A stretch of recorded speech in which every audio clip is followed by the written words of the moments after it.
Welcome back to True Story with John Gibson. Today we have a special guest, I dare say a wrestling MMA legend, Ben Askren. Yeah, how you doing? Man, doing well. Again, thank you for finding the time to come on the show. You're a busy man. You have a ton of projects, obviously your academy, your own podcast. So again, I don't take this for granted. I appreciate your time as a premium, and thanks for coming on. Absolutely. Yeah, life is busy. Sometimes I always think I like take on too many things, but it's like I love to build shit, and so it's just new project is a new project, and I think I'm involved in a lot of new things that are going to be coming out in the next, say, 6 months that I'm really excited about. But as of right now, the academies are going really awesome. We had a lot of competitions this spring. We got a handful coming up, and then the podcasting is a lot of fun also. Yeah, awesome. Thank you for sharing that. It's funny. Let me ask you kind of a quirky question. This Yeah. is one of the ones on the list, but it just occurred to me as you were saying that, as a wrestler, I watched you growing up from a cadet through university, senior level, all those things, man. Yeah. And you were the type of wrestler that on the peripheral, just watching you, funky was like the perfect nickname, man. You would do things that like a coach would say, don't ever do that. You would transition to your back and like tie someone up like a boa constrictor with a banana split, just things that were like crazy, but you knew what you were doing. Let me ask this: as a coach, fundamentally, do you teach the way you actually wrestled, or are you different in that like you stick to a different strategy? Well, I'm gonna say yes and no, right? So one of the things that I guess people from the outside they don't really realize, I did the scrambling out of necessity, and one of the big things I was actually talking to someone about yesterday was, you don't ever want to tie your ego or your identity to a specific set of techniques because it's super counterproductive, right? In wrestling and in life, you should just pick the thing that's most effective. And it's like, I shouldn't want to do a leg pass. I should do a leg pass if the leg pass is the right choice at that point in time. And so that was scrambling for me came out of necessity. And so, I try to teach kids, it's like you want to use the right tools for the right job. Everything isn't a nail. You don't need to hit everything with a hammer. You pick and you choose. And so, obviously I think one of the things, and my brother and I argue about this a little bit, but he teaches scrambling a little bit more early on, and I teach it later because I think it does take a certain amount of intellect to learn, and that's intellect learned through wrestling, right? Learning about wrestling. And so I think it's easier to teach once they're older and once they have a really solid base. And then you can kind of start interweaving it in, and that's kind of how I do it. Yeah, thanks, man. That's fascinating. Mm-hmm. Along the lines of just sort of wrestling, and again, man, you're, at least in my opinion, you're one of the elite of the elite, man. Four-time NCAA finalist, two-time winner, Hodge Award winner, Pan Am, world champ, Olympic team. I mean, you did it all, man. Yes, sir. With that in mind, and since it's in your rear view mirror now, is there a particular time or moment that was like the high of the high for you? For you personally, you were like, man, this is the most satisfying. It's funny that came up on the podcast this morning. Oh, wow. Yeah, well, they were saying like I don't recall who it was. Someone else said like their first state title was their the moment that felt the best or something. And I said four that are like, for me they're really similar, and obviously in like achievement levels they're not similar, but the feeling to me is similar. And that's state title, the match I won where I beat the number one kid in the country. I knew I was going to get a college scholarship off that match. Then my first NCAA title, and then making the Olympic team. And those things were like, they were like the accumulation of a lot of hard work. And then it all kind of, for me, it all kind of comes into one moment, and you realize that hard work that's been happening for years in a singular moment. And, I even joked with my wife about this because we have a kind of an honest conversation. Is like, it for me, those are better than having a kid. Like having a kid was a great moment, but I don't know. I didn't have to work that hard for that, right? Maybe she worked kind of hard. Like I did a little bit in the beginning, and then she, had the kid inside her and then pushed it out. And it was great. I mean, those are great moments. But when you're talking about, years and years and years of hard work building up to a singular moment, those it's hard. It's feelings that are hard to replicate. Yeah, amazing. Yeah, amazing. Yeah, thanks for that. Let me switch gears completely now, because this is one I swore myself, if I ever had the opportunity to speak with you, I'd have to ask. Disc golf, my man. You're a prolific man, but I know nothing about it. How do you introduce somebody who's totally ignorant to the sport like me to this thing? Because like, if you're so good at it, like I want to know about it. I think you just take them out to the park. That's it, right? Disc golf. I mean, one of the great things about disc golf, if you say disc golf versus golf, I'll just give you the three real Yeah, selling thanks. selling points. Number one is generally free in the park. It's like, I mean, there are some pay per play courses, but they're few and far between. The majority of things you just go to the park and you throw. Number two, setting a tee time. You don't have to do that, right? Mhm. If you know a real golf course, you gotta call in, you gotta get a tee time, you show up at a specific time, and then it takes 4 hours once you get there to play 18 holes. Disc Right. golf, you know, if you're by yourself or you got one buddy, it's probably gonna take 45 minutes to an hour somewhere in there if you're playing a normal course. You know, obviously if you're a huge gigantic group, it's gonna take longer. But if you have you and your buddy, you can knock it out in 45 minutes, an hour. And number three is it doesn't take much to start. You know, I have a bag of 16 to 18 discs and I know what they all do and it's useful to me. But for the majority of people, I would start them out with like 3 discs, right? So you're talking Mhm. about $60 to start your disc Wow. golf career. So with all those things, I think it makes a lot of sense for a lot of people. And really, actually, since the pandemic, disc golf was on a steady kind of like upward trajectory since I started. I started in the Mhm. early 2000s.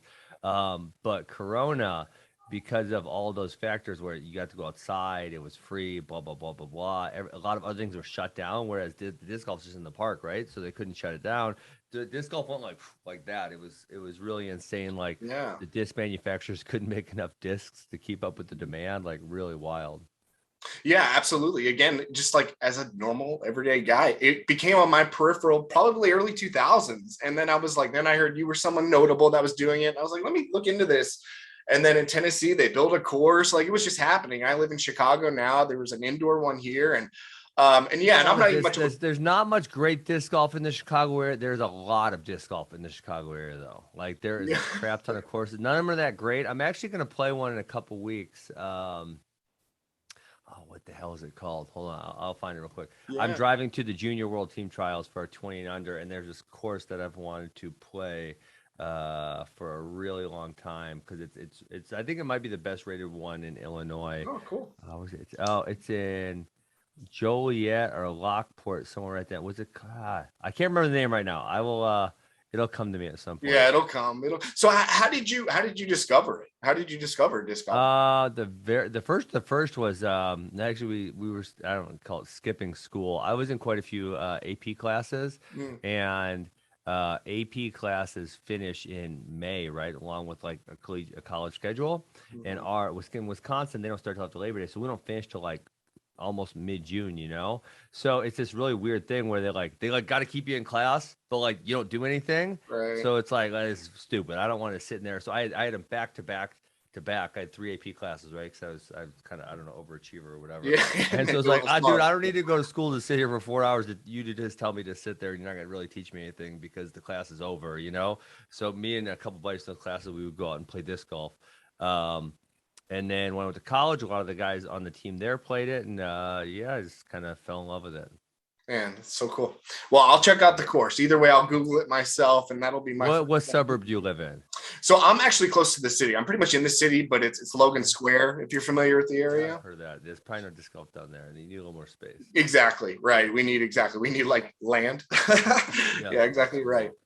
cool. Switching gears a little bit, man. We're like a year out from the Jake fight, man. Yeah, man. How was that, man? How was that entire crazy experience? Again, I couldn't have been I mean, I watched, totally Yeah. rooted you on, so invested in your success in that. What a like an event. I mean, for me, what an event a year later to think back on.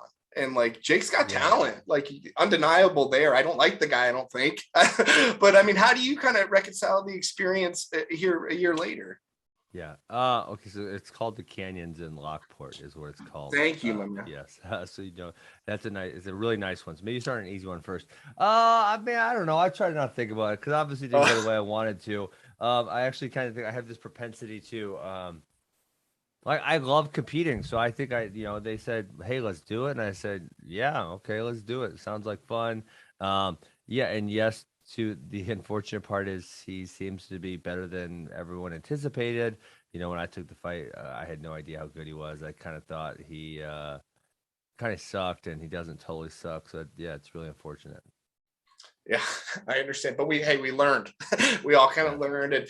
And I think like I'm very proud of you. I'm so glad that you went like and had that experience. It was awesome as a fan. It really was. Like I hate that the adjective like spectacle comes to mind, but that feels like it was a spectacle. Was that fair? Right? Like I hate it feels like that's pejorative or negative, and I don't mean it negative. It was a spectacle. No, though. it was a spectacle. It wasn't my show. I didn't put that shit on. I just said I'd fight someone. Thriller. Yeah, it was definitely something. Yeah, that's I mean, you are a competitor. I mean, to that point, you wrestled Jordan Burroughs years after you retired from wrestling, man. Yeah, like another thing where I probably should have said no. No, but that's something that was really good for the sport. Yeah, I mean that was kind of, I mean, that was the main reason I said yes, was because I really enjoy what Beat the Streets does. Yes. And then I obviously really love wrestling. I knew at that point in my career, because I had, you know, where I was, I knew it would bring a lot of attention to wrestling, and we did, right? We sold out. It's not Madison Square Garden technically. It's the Hulu Theater at Madison Square Garden, but it's still, you know, it's 6,000 seats, and for I don't know if you the World Team Trials that just happened last weekend was really poorly attended. So to be in mid-May and to have a wrestling event sell out 6,000 seats and in packed houses, it's a pretty cool thing for wrestling, and we made a lot of money for Beat the Streets. So yeah, it was really good. But I mean, I had trained with them for 4 days. I love wrestling, so I had after I retired from mixed martial arts the first time, I had one of my friends is assistant coach there, and I said, hey, I want to come train with Jordan. I want to see what it feels like. I want to see how good he is, you know? And so I went down there and trained. So I had a pretty damn good idea of how the match would go. I thought I could get a takedown or maybe a turn, something like that. Yeah. And I couldn't, so I was disappointed in that. But I knew it wasn't going to be a successful night for myself. Yeah. Hey, you went out there. A competitor competes, you know, and honestly, you're being like really humble, and that's awesome. But like you also did that post hip replacement, right? No, I had my hip replacement so I had my hip replacement in 2020. Actually, I don't know. If I had my hip replacement, I probably would have done better, because it was interesting. The hip it's honestly, like, if I would have known how good it was going to be, I probably would have done it significantly earlier in my life. I really I would have done it right when I retired the first time from Onechampionship, which was end of 2017. It had been bothering me longer than that. Like I remember in 2017, I said when I would go train over there, I wouldn't be able to throw any kicks. Like I was never throwing kicks in my left leg because it was just kind of too painful. And but I was nervous about the surgery. I never had a major surgery at all, and I was kind of like scared to get cut open. And but then when I had the surgery, literally the next day, like so many of the problems with my body that I've been having were just solved. And it was like, holy shit. Like I knew my hip was hurting because my hip, but I didn't know all this other shit. The other side of my back was hurting kind of constantly. And I didn't realize that, that was so intertwined in my hip. And then that pain went away literally the next day. So, just a whole bunch of really good things happened when I got my hip fixed. Yeah, it is remarkable that, again, hindsight being 2020, right? But 2017, you had been having those issues because you went on. I mean, I was having the issues probably in 2014 or 13. Wow. And it got progressively worse, the flexibility. So I was really losing a lot of mobility on that side, just bending wise. And then just kind of constant pain, didn't sleep well. Yeah, a lot of stuff like that. But yeah, I always tell people if they have pain in their hip, and it's really, wrestlers specifically have a lot of issues. Like, don't wait. Like, freaking, it's so great. And the thing about this surgery, it is newer. It was early 2000s when they invented it, the Birmingham hip. But the doctor that I went to has done 900 and I don't remember how it was, 900 something, a big number, and he never replaced one. So wow, amazing. Yeah. So he's hoping, he's like, I'm really hoping that it can last you 50 years. He said, I don't know if it can last 50 years, but I think there's a chance. Amazing. Awesome. Yeah. Hey, I'm glad that you have that relief now. That's remarkable. Let me ask one last question. You touched on a little bit with one, but again, since you're in retirement now, it's fun to kind of ask these questions, and you're probably going to hear it for the next 20 years, I'm sure. But man, ONE FC, Bellator, UFC, all very independent chapters of this awesome career. I think you retired like 21-2 or something. Again, is there a highlight? Is there a moment again for you where you're like, I maybe not achieved ultimately what you wanted, but maybe you did. I don't know. Is there no, not yet. Not really for me. Cause like I said, and I mentioned the 4 times in wrestling. And in fighting, it was, well, number one, there's not a competitive architecture, so you get to prove who the best is. Like, so wrestling, is really simple. There's a U.S. Open. If you think you're the best, you show up, right? Mhm. That will qualify you for the Olympic trial or the World Trials. If you're the best there, then they send you to the World Championships. When you show up at the World Championships, everyone else has their best guys there, and you wrestle. Like, no one doesn't wrestle in that and says I'm the best in the world. Like, it just doesn't happen, right? It's very clear cut. Like, if you think you're the best in the world, shut up and go wrestle in the World Championships and prove it. No one wants to Right. hear it. And MMA doesn't have that, so I didn't get to compete. And that was, uh, in my time in Bellator, so 2012 and 2013, I was starting to compete at a really high level. I started mixed martial arts in 2009. And in 2008, 2009 was my first fight. So it was like I was 3 years in. I was really starting to kind of figure it out. And then I finished my career in Bellator, and obviously I didn't have an offer from Dana White. And then I went to Onechampionship, and I continued to compete at really high level. Mhm. Like I told you, by the end though, my hip was starting to become an issue, but it was one of those things where my body was degrading. But and honestly, a lot of it was due to my hip, and I didn't really realize it. Right, I was having a hard time Sure. just recovering from training sessions and that type of stuff. But I was gaining knowledge and skills still, right? So like you think Right. about a wrestler, you start when you're 5, and you're continually gaining skills for say a 15-year period. Well, if I started in 2009 with mixed martial arts, especially by 2015, that's only 6 years, right? Yeah. So I'm still gaining knowledge and skill. So even though my body was kind of going maybe downhill at say 2015, 16, 17, my knowledge and my understanding of the sport was still going up, right? So it was just kind of, Mhm. I think my overall skill level was still going up despite my body, maybe not following that course. Um, but yeah, so then I never got the real chance. Yes, I was the champion of those organizations, and yes, I think the highest I was ever ranked in the world was number 6 prior to UFC. So in UFC, I think I got up to 4 or 5, I Oh, believe, really? after the Lawler fight. And so then I retired, and I was retired for I think 17 months from one fight Yeah. to the next. And I I mean, this is a thing where if you can redo history, I probably would have had my hip surgery at the end of 2017 when I retired first time. But then the other thing is like, I really thought I was retired. So like when I was retired, I'm like, I had been training at that point at a really high level. I committed to wrestling like fully at about age 14, where I'm like, this is what I'm going to do. I want to be really good at it. I did it year round.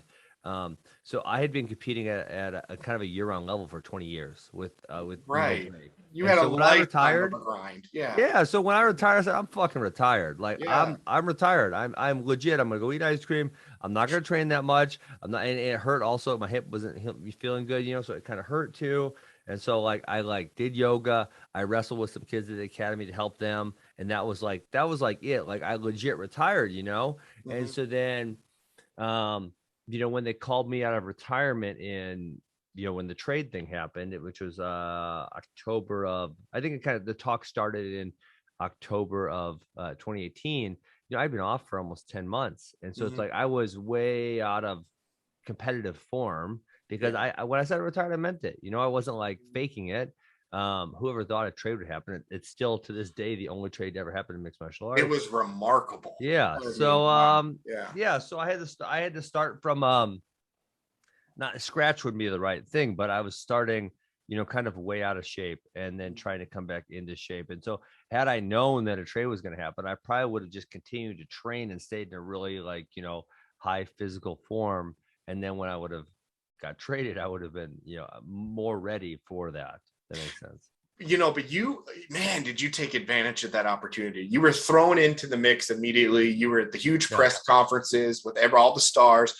You fought hard for the Khabib, man. You lobbied. Yeah. It was what you should have done. Same thing Yeah. with GSP when you were at one. Like, Yeah. again, as a fan, I'm like, go bang, go bang, go bang. Yeah. You really, in my opinion, and which is, again, nah, I Yeah. shouldn't say that. That's a strong statement. But the Jorge fight rocketed him. It propelled Yeah, him. I know that's true. Yeah, unfortunately. Yeah, it Yeah, I mean, changed the I trajectory. did know that I knew that I didn't have a lot of time, right? So when I'm retired, I knew I actually when I started kind of training hard again after the trade, literally right away I flew back to Missouri where I went to college because I Mhm. maintained a relationship with the orthopedics down there, and I was like, dude, what is wrong? My freaking hip is terrible. This sucks. Way worse than before. And they kind of told me like.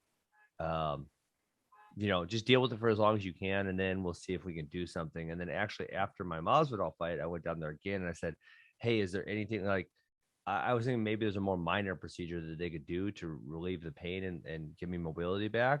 And, so that was like, I don't know, September-ish. Right. So I went down there again and tried to got some MRIs and some other things done. And, then they eventually told me there's nothing you can do. So I did know when I retired that I was on a tight time. I mean, in my perfect world, it was the Lawler fight, the Jorge fight, and then if I had beaten Jorge, I would have been fighting for a UFC belt, and then I would probably win or lose. I probably would have retired. If I would have won, maybe I would have tried like a George or a Khabib, kind of a legacy type fight, Yeah. and then retired for good. But I knew it was a kind of tight time window that I was dealing with, so I had to make it happen fast. Yeah, no, it makes total sense. It totally makes sense. One thing I always admired about you, and well, for one, you've always had like a really good sense of humor. But like, I would see, first of all, you're really good at your memes. Like the Jake Paul memes are awesome. But on the contrary, conversely, there would be like memes about you that were like kind of mean, like dad bod memes. Yeah. And like with that, I always really appreciated how you would lean into it and you would laugh. And like in so many ways, I was like, Ben is so much more of a man than me, like for fighting, like obviously, but like, dude, my vanity, my ego, like I like, you're so bad. Like you didn't have to have a six pack. Like I actually think that's cooler, like in a way, Well, so I'll push back. Like I feel like you have to lean into that stuff because, if you don't, people are just going to continue to dig and dig and dig, right? Yeah, no, it makes sense. Yeah, totally. It's the best way to kind of no sell it, right? And hopefully they move on. No, you're a better man than me again. We're coming up on time. I wanted to kind of ask, again, you mentioned current projects in the beginning. Is there anything worth mentioning now you'd like to highlight or share? Yeah, well, there's a couple of things I can't talk about, but Okay. So I have a book coming out. Well, you know what? I'll announce something that I haven't said. So I have one book, which is a biography coming out, which it happened during, so I have a ghostwriter helping me, but during Corona we got locked down and I'm like, I gotta do some shit. Like I need to stay busy. Our academies are closed, everything was closed. Like I need to do something. And I kind of talked to a friend who I really liked, and he's like, sure, let's do it. We got nothing to do. So we just kind of started then, and now it's taking this is like 2 years later. It's taking a long time. Actually takes a long time to write a book, surprisingly. So that's coming out. The pre-order started. That's coming out in October, and then I'm also writing a book with a ghostwriter. I don't think he's gonna be a ghostwriter actually. So we'll say a co-author. Yeah, sure. About the psychology of it's kind of sport. Obviously it's wrestling centric a little bit and combat sports centric because that's where my field of expertise is. Mm-hmm. But it's an idea that I've had for a very long time, something I think it has not really been written about in the sports psych field, and I finally convinced someone to write the book with me. So he actually literally this morning they just sent me like the finalized rough draft of the entire book, so we would kind of go through it chapter by chapter. And I finally got I got to reread through that. I don't know from a publishing standpoint, I don't know how long it's going to take to come out, but I'm really excited because I don't want to say I'm bored by my autobiography, but I know my life. I know my life. Yeah. I'm hoping my story can help people, or at the very least they'll be really entertained by it. But with the sports psych thing, I think I can really influence the way people think about some of the mental characteristics that need to be successful, not only in sport but in life. Yeah, honest. Well, thank you for sharing that, and I look forward to checking it out. I'm actually fascinated by psychology in general, but for sure sports psychology. I know when I've lived it and missed it, and I wish I could understand myself better. And obviously from a coaching perspective, you've had an opportunity to touch so many other minds and help encourage. So like, I am really looking forward to that insight. Like, I can't wait for that to come out. Really, really awesome. One last question, second to the last question, I guess. Again, what's the best avenue, I guess, for folks to reach out to you? Is it through your website, social media? Yeah, probably Twitter. I'm on Instagram, but I don't really like Instagram. I do really enjoy. I enjoy Twitter a lot. I banter, go back and forth on there. I follow. I actually tell people Twitter is the number one best source of information ever in history. You just have to figure out how to curate it for yourself, right? And follow the people and then you follow someone and you realize, oh, hey, like they've been wrong a lot of times. They're kind of full of shit. Maybe I shouldn't listen to them anymore, And then some people, they just keep getting it right. And you're like, this person's brilliant. They've made a lot of predictions, and a lot of these predictions became true. Like this is the person I need to be paying attention to, because they seem to always be ahead of it.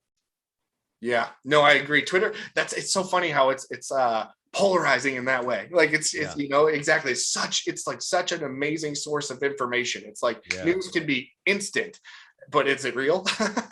Yeah, absolutely. Man, Ben, thank you again so much. I really did appreciate this conversation so much, and I'll be sure to include the links to your academy and Twitter and all those things in case anyone has questions or want to reach out. Again, True Story with John Gibson. Today's guest, Ben Askren. Thank you. Appreciate having me. Thank you, Ben. Yep. Have a great day.